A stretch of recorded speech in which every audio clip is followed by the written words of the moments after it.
Vicky express में आपका स्वागत है। आज की कहानी है विक्रम बेताल की 19वीं कहानी, पिंडदान का अधिकारी कौन। हर बार की तरह इस बार भी राजा विक्रमादित्य ने बेताल को अपने कंधे पर लादा और आगे बढ़ने लगे। सफर लंबा था, इसलिए बेताल ने राजा को फिर से एक नई कहानी सुनाई। बेताल कहता है, ये कहानी है विधवा भागवती और उसकी बेटी धनवंती की।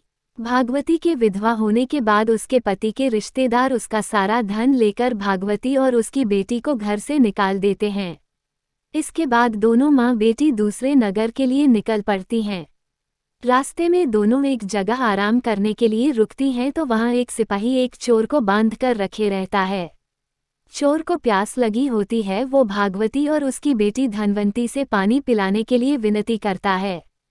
पानी पीने के बाद वो माँ बेटी से सारी बातें पूछता है कि उनके साथ क्या हुआ था। सारी बातें सुनने के बाद चोर धनवंती के साथ शादी करने की इच्छा रखता है। ये सुनकर भागवती को गुस्सा आता है और वो उस सिपाही को चोर की बात बताती है। सिपाही भी चोर पर गुस्सा जाहिर करते हुए कहता है कि कुछ दिनों में तुम्हें फांसी लगेगी और तुम शादी करने की बात करते हो। ये सुनकर चोर कहता है, बहुत पाप किए हैं मैंने, अब लगता है कोई तो हो जो मरने के बाद मुझे पानी दे सके। मेरा कोई बच्चा नहीं है, मैं चैन से मर भी नहीं सकता, भूत बनकर भटकूंगा मैं। ये सब सुनने के बाद सिपाही वहां चोर को बांधकर आराम करने चला गया। सिपाही के जाने के बाद चोर भागवती और उसकी बेटी धनवंती को अपने छिपाए धन के बारे में बताने लगा।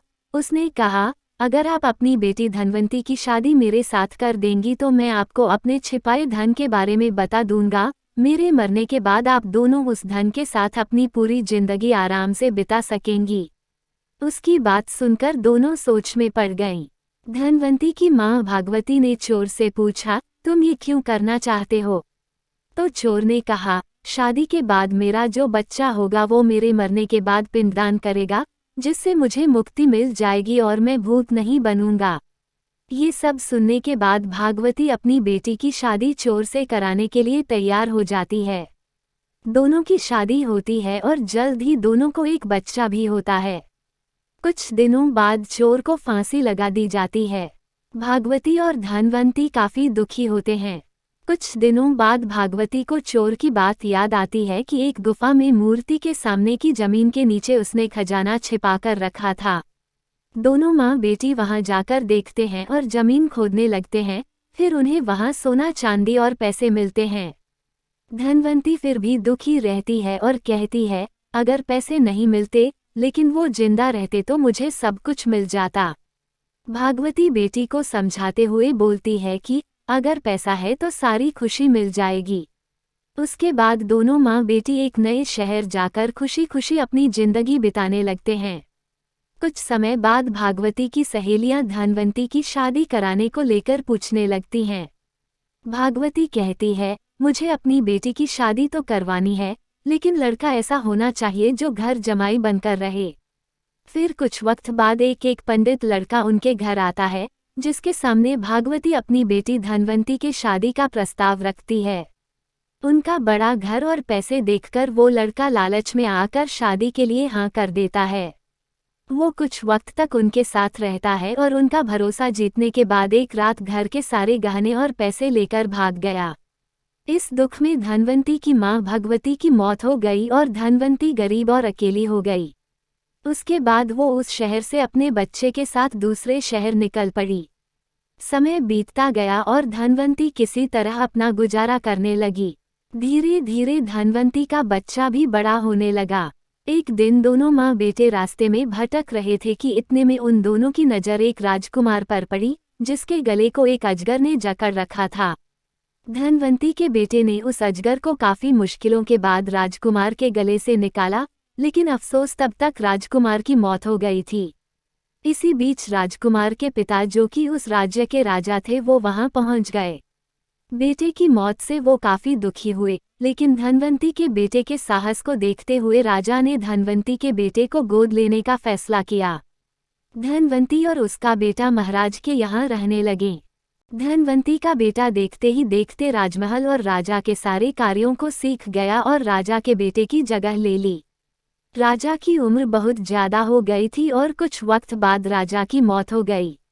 राजा ने मरने से पहले धनवंती के बेटे को सारा राजपाट सौंप उसे राजा बना दिया। उसके बाद धनवंती ने अपने बेटे से कहा कि पिता की मौत के बाद बेटे को पिता की आत्मा की शांति के लिए श्राद्ध और पिंडदान करना होता है। ये बात सुन उसका बेटा अपनी मां धनवंती के साथ पिंडदान करने निकल पड़ा। जब वो नदी के किनारे पहुंचा तो उसे 3 हाथ दिखाई दिए। इतनी कहानी सुनाने के बाद बेताल रुक गया और हर बार की तरह इस बार भी उसने राजा विक्रमादित्य से सवाल पूछा, बताओ राजन, उस लड़ने का पिता कौन है? धनवंती का बेटा किस हाथ में पिंड देगा? इसमें एक हाथ उस चोर का है जिसके साथ धनवंती की शुरुआत में शादी हुई थी। दूसरा हाथ उस आदमी का है जिसने धन की लालच में धनवंती से विवाह किया था और तीसरा हाथ उस राजा का जिसने धनवंती के बेटे को गोद लेकर अपने बेटे की तरह रखा था। विक्रमादित्य ने जवाब दिया, उस लड़के का पिता वो चोर है जिसने धनवंती से पूरे रीति रिवाज के साथ शादी की। दूसरे व्यक्ति ने लालच में धनवंती से शादी की थी और राजा ने बस अपना काम किया था। चोर ही धनवंती का असली पति और उसके बेटे का पिता है, क्योंकि उसने धनवंती के लिए बिना किसी स्वार्थ के मरने से पहले धन छोड़ा ताकि वो खुशी से आराम की जिंदगी बिता सके।